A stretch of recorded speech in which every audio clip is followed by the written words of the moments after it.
نفاذ ہوگا. جب تک نظام مصطفیٰ کا نفاذ نہیں ہوگا اس ملک پاکستان میں کھیت ضرور ہوں گے لیکن کھیتیاں نہیں ہوں گی، پھل ضرور ہوں گے لیکن ان میں لطف نہیں ہوگا. اس ملک پاکستان میں سکول ضرور ہوں گے لیکن ان میں تعلیم نہیں ہوگی.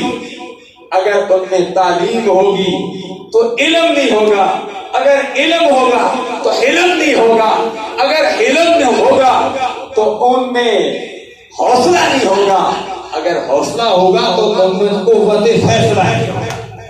یہ قوت فیصلہ تب ہوگا کہ اس ملک پاکستان میں نظام مصطفیٰ صلی اللہ علیہ وسلم کا عملی نفاذ ہوگا.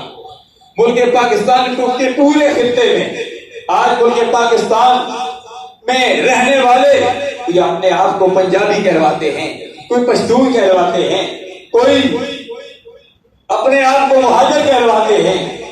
ہم نہ پشتون ہیں، نہ پنجابی ہیں، نہ مہاجر ہیں، ہم سب پاکستانی ہیں. امام شاہ درانی علیہ رحمۃ فرمایا کرتے تھے ہم سب پاکستانی ہیں. پہلے ہم مسلمان ہیں اس کے بعد ہم پاکستانی ہیں.